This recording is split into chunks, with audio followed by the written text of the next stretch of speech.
बऱ्याच वर्षापासून, हजारो वर्षापासून आपण बघतोय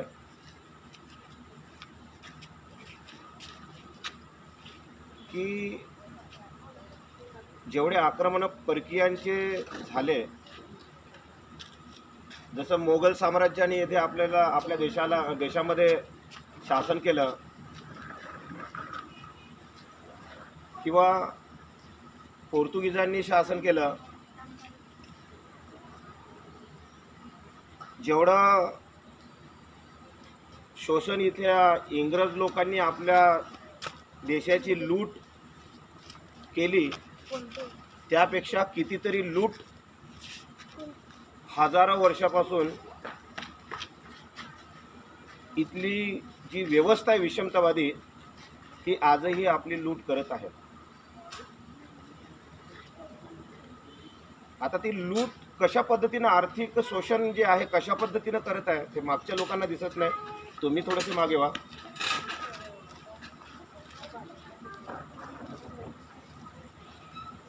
मग आर्थिक शोषण कशा पद्धतीचं होत आहे हे आपल्याला जाणून घेणं महत्त्वाचं आहे. आणि सर्वांना लक्षात येतं की कशा पद्धतीचं शोषण आपल्या भारतीयांचं हजारो वर्षापासून तर होतच आहे, आणि ते कोण आहे करणारे तेही तुम्हाला माहिती आहे. परंतु आपण त्यांना जे आहे जॉब विचारून नाही राहिलो आहे, किंवा त्यांना जे आहे आपण आमचं शोषण का करता तुम्ही, हे आपली विचारण्याची हिंमत आपली होत नाही. असल्या पद्धतीचं वातावरण आपल्या देशामध्ये आहे.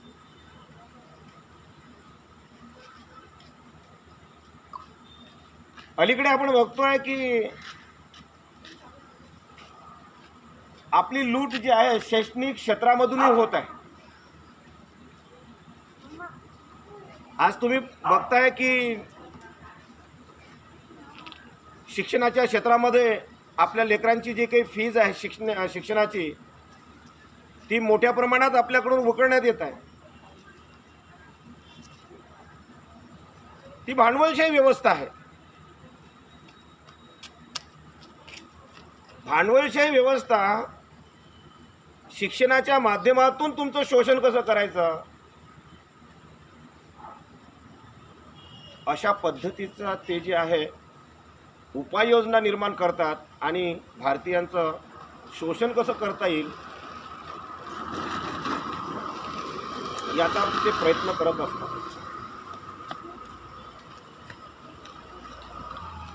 मग असलं शोषण जे आहे शासनाच्या माध्यमातून होतंय. ज्या देशामधलं जे शासन मानवाच्या उत्थानासाठी जर काम करत नाही आहे,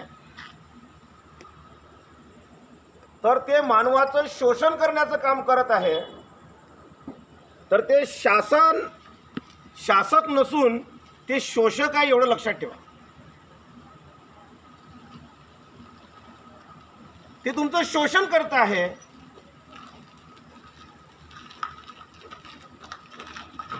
आणि हे शोषण निवळ आर्थिकच नाही, तर तुमचं सामाजिक पण शोषण करतात आहे. राजकीय शोषण होत आहे, शैक्षणिक शोषण होत आहे. हे आपण लक्षात घेतलं पाहिजे.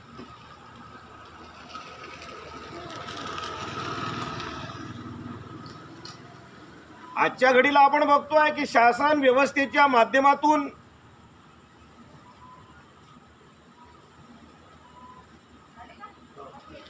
आपले जे जीवनमान उंचावण्यासाठी, प्रगतीसाठी नवीन नवीन योजना मानवाचं उत्थान करण्यासाठी जे आहे निर्माण केल्या पाहिजे.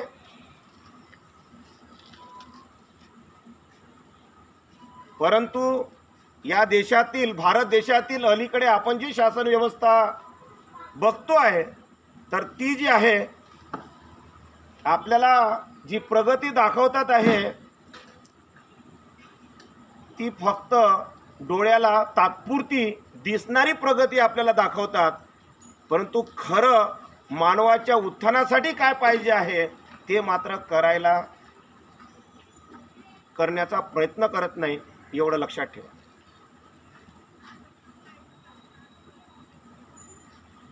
प्रथम तुम्हाला जे मतिमंद करण्याचा प्रयत्न करत आहे, बुद्धिहीन करण्याचा प्रयत्न करत आहे, ते शिक्षणाच्या शाळा बंद करून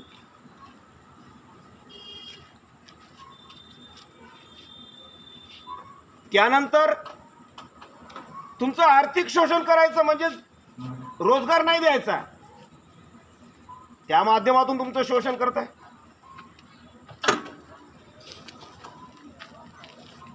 आणि हे जर कोण करत आहे, हे शासन व्यवस्था चालक कोण आहे, तर हे हजारो वर्षापासून या भारतीयावरती, बहुजनांवरती जोखडदंड टाकलेले लोक आहे, आणि ती म्हणजे मनुवादी व्यवस्था आहे. ती म्हणजे या देशातील मनुवादी व्यवस्था आहे, एवढं लक्षात ठेवा. या देशातील मुठभर हे भट ब्राह्मण लोक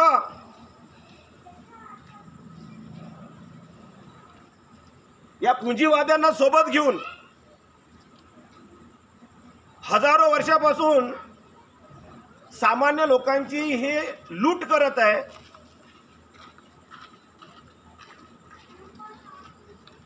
हे आपण जे आहे सहन करायचं की नाही, आणि सहन करायचं नसेल तर आपल्याला क्रांती करावी लागेल, यांच्या विरुद्ध जे आहे आपल्याला बंड पुकारावे लागेल. यासाठी आपण तयार असायचं की नाही, हा प्रश्न आपल्या सर्वांना आहे.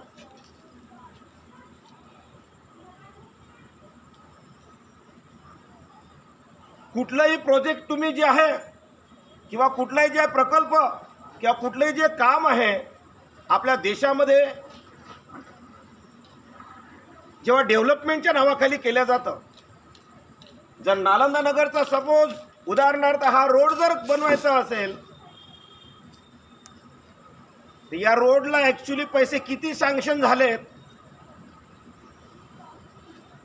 आणि सँक्शन झाल्यानंतर या रोडला ॲक्च्युली पैसे लागले किती, आणि ते क्वालिटीचं काम झालं का, आणि जे सँक्शन झालेले पैसे आणि ॲक्च्युली जे आहे खर्च किती लागला, याचं ऑडिट मात्र जे आहे कोणीही शासन व्यवस्थेला विचारत नाही. हे एक्झाम्पल, हे जे काही उदाहरण आहे, हे फक्त उदाहरणार्थ तुम्हाला जे सांगण्यात आलेलं आहे. मोठमोठे जे काही कामं केले जातं, ॲक्च्युली सँक्शनचा पैसा मोठा सँक्शन होतो, त्या कामासाठी पैसा मोठ्या प्रमाणात जे आहे आपल्याला सांगितलं जातं की एवढा मोठा खर्च येणार आहे, परंतु त्या क्वालिटीचं काम झालं का, आणि त्यासाठी एवढा खर्च लागला का, आणि लागला नसेल तर तो कुठं गेला, हे सामान्य लोकांना याचं काहीच देणं घेणं राहत नाही. म्हणून लक्षात घ्या,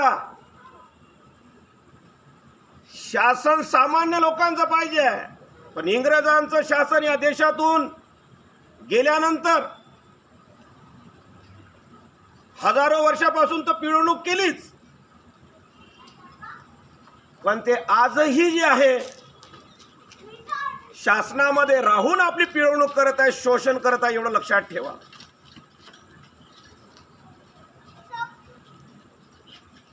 ज्या एरियातले जे काही बहुसंख्याक लोक आहेत, त्या एरियामधला नगरसेवक निर्माण झाला पाहिजे, निवडून आला पाहिजे.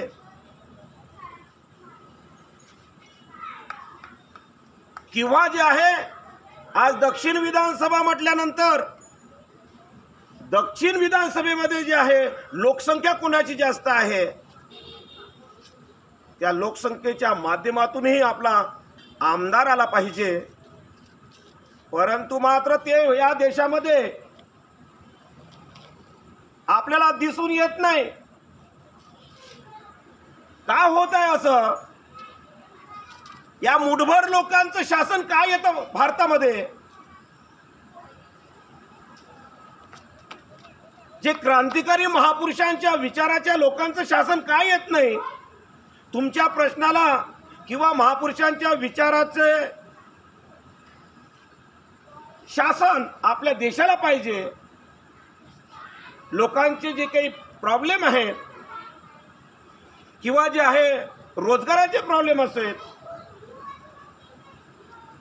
किंवा जे जे आपल्या देशाच्या उन्नतीसाठी काय करायला पाहिजे यासाठी झटणारे प्रामाणिक लोक आहे, त्याला निवडूनच दिल्या जात नाही. परंतु जे लोक ज्यांच्यामध्ये क्वालिटी नाही आहे, जे लोक लोकांच्या प्रश्नासाठी झटत नाही, शेतकऱ्यांच्या प्रश्नासाठी झटत नाही, मजूर वर्गांच्या प्रश्नासाठी झटत नाही, अशा लोकांना आपण निवडून आणतो. हे तुमच्या विचाराची भाषा कशी बोलणार आणि तुमच्या विचाराचं शासन जेव्हा देशात येत नाही तेव्हा मग ते शैक्षणिक सेक्टर असो की सामाजिक सेक्टर असो, त्यामध्ये मात्र तरोड मरोड करून जी आहे ती तयार केली जाते. या देशामध्ये, या देशाचा इतिहास आता भटब्राह्मण लिहिणार आहे. बाकी समुदायामध्ये कोणी इतिहासकार नाही आहे, इतिहासाचा अभ्यासक लोक नाही आहे. फक्त या भारत देशामध्ये भटब्राह्मणच त्यांना सर्व इतिहास माहिती आहे. बाकी लोकांना इतिहासच माहिती नाही. फक्त ते इतिहास लिहिणार आहे म्हणतात. बाकीच्या समुदायांना का घेतलं नाही त्याच्यामध्ये? काही बाकीचे समुदायातील लोक बुद्धिमान नाही आहे का? इतिहासाचा गाढे अभ्यासक नाही आहेत का? आम्हाला हा इथल्या मनुवादी व्यवस्थेला प्रश्न आहे. शासनात आलं म्हणजे काहीही करायचं हे चालणार नाही. हे जर तुम्हाला चालत नसेल तर येणाऱ्या कालखंडामध्ये कुठल्याही प्रलोभनाला बळी नाही पडायचं आहे आणि दलालाची भूमिका नाही घ्यायची आहे. तो आपल्या बहुजनातील, तो आपल्या फुले शाहू आंबेडकरी विचाराचा जे आहे तो आमदार आला पाहिजे, निवडून आला पाहिजे, तो नगरसेवक आला पाहिजे जो तुमच्या प्रश्नावरती बोलेल.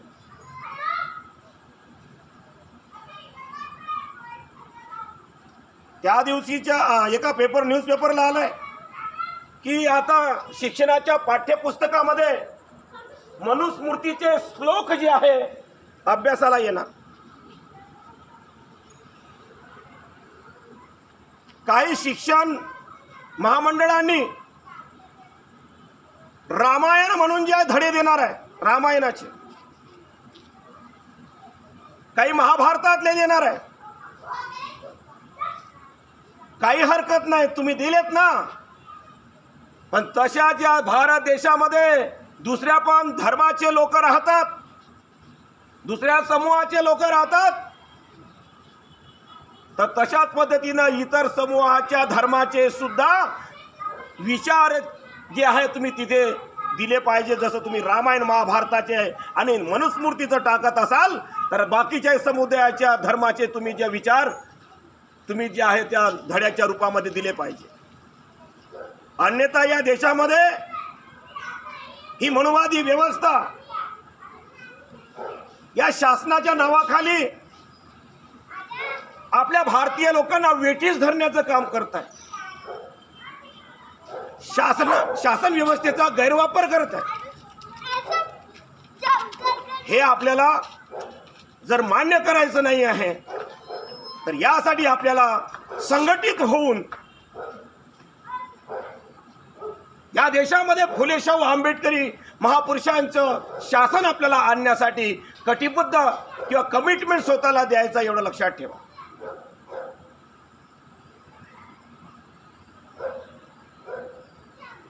इथल्या भटब्राह्मणांनी हजारो वर्षापासून मानवामध्ये तिरस्कार निर्माण करण्याचं काम केलं।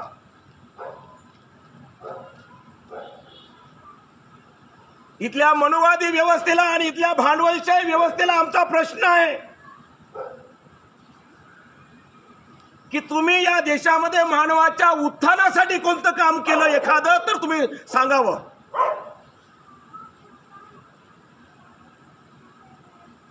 पण या भारत देशातील कुठलाही भटब्राह्मणाचे किंवा मनुवादी व्यवस्थेचे लोक ते सांगू शकणार नाही, एवढं लक्षात ठेवा।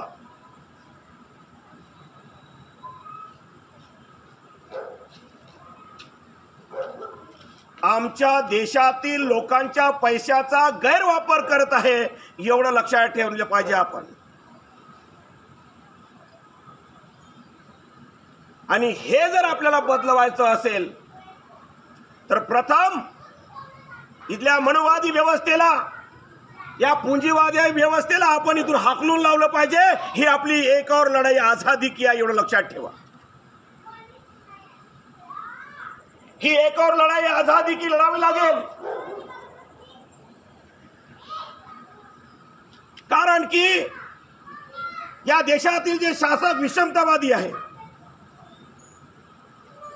ते मानवामध्ये भेद निर्माण करण्याचं काम करत आहे, एवढं लक्षात घ्या।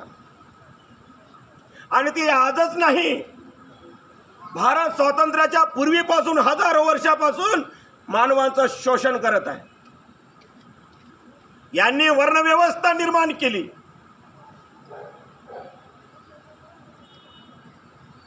वर्णव्यवस्थेच्या माध्यमातून यांनी जे आहे जाती व्यवस्था निर्माण केली।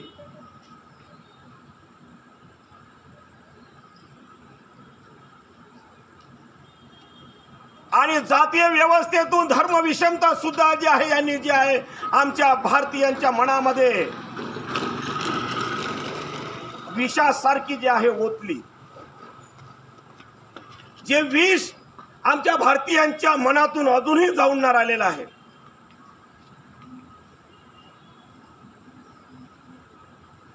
आपण म्हणतोय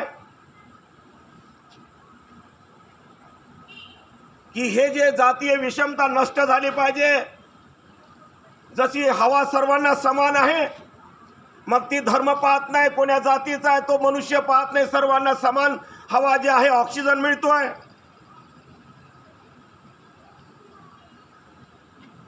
पाऊस कधी आला पडला तर तो कधी भेद करत नाही की तो या समुदायाचा आहे, त्या समुदायाच्या एरियाकडे मी पडणार नाही, असा तोच भेद करत नाही।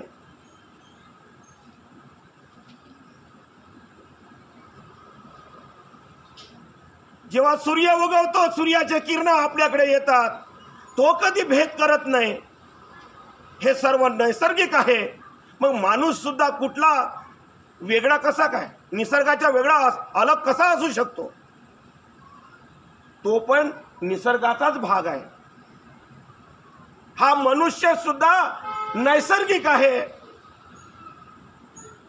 तो वेगळा असूच शकत नाही। मग हे धर्म, जाती, वर्णव्यवस्था ही मनुवादी व्यवस्थेने तयार केली आहे, एवढं लक्षात घ्या। आणि अलीकडे एवढी बळकट झालेली आहे की घराच्या आजूबाजूचा व्यक्ती सुद्धा एकमेकांसोबत जे आहे अलग अलग समुदायाचे असले की तिरस्कार नजरेने बघतात।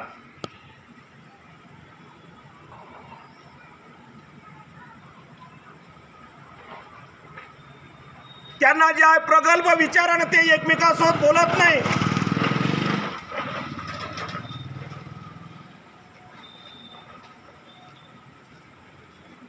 जेव्हा आपण एकमेकांसोबत जे आहे बोलतोय त्याच्या विचारात वेगळंच घोळत राहतं की तो कोणता माणूस असेल किंवा तो त्या जातीचा आहे, तो या धर्माचा आहे, आम्ही का त्याच्यासोबत बोलायचं? परंतु मात्र तो असा विचार करत नाही की आम्ही माणूस आहोत, आम्ही मानवतेने ज्या एकमेकांसोबत राहिलो पाहिजे, वागलो पाहिजे। हे आजही न होता याच्या आड येत आहे, ते म्हणजे धर्म आणि जाती। एवढा मोठा विषारी आणि एवढा एवढं मोठं भयानक असं विष इथल्या मनुवादी व्यवस्थेने आपल्या भारतामध्ये पेरून ठेवलेलं आहे.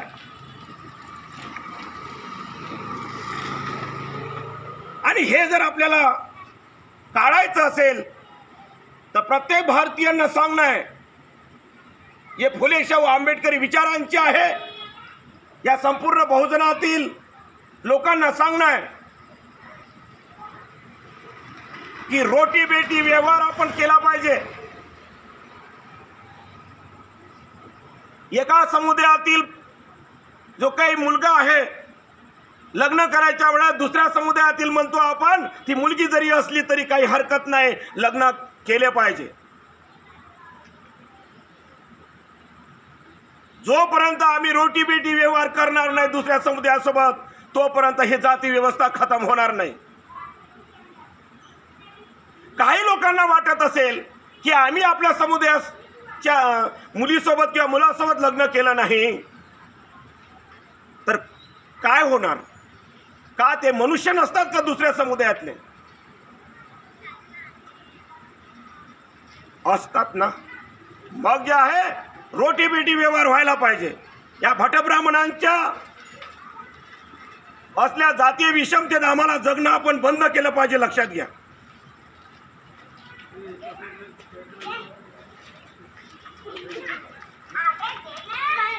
आणि हे जे आहे हे तर जातीय विषमतेचं झालंय. लग्न केल्यानंतर जी मुलगी जे येते, एका समुदायातले दोघेही राहिले तरी क्लॅशेस होतात जे व्हायचे असेल तर. परंतु इंटरकास्ट मॅरेज जर असलं, दुसऱ्या समुदायातील मुलगी किंवा या एका समुदायातील मुलगा आणि दुसऱ्या समुदायातील मुलगी जर असली तर त्यांना सांगणं आहे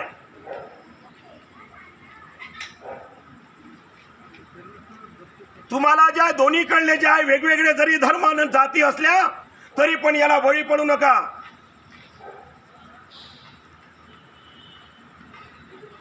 मुलगी म्हणत असेल की माझा धर्म तुम्ही स्वीकारला पाहिजे, पोरगा म्हणत असेल की तू माझा धर्म स्वीकारला पाहिजे, या भानगडीत न पडता फक्त माणुसकीच्या रीतीने आपण संसार केला पाहिजे, एवढं लक्षात घ्या.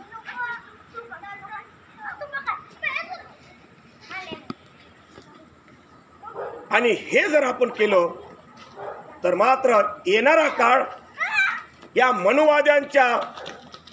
मनुवाद्यांनी निर्माण केलेल्या जाती आणि धार्मिक या विषमतेला आपण तडा घालू, एवढं लक्षात घ्या.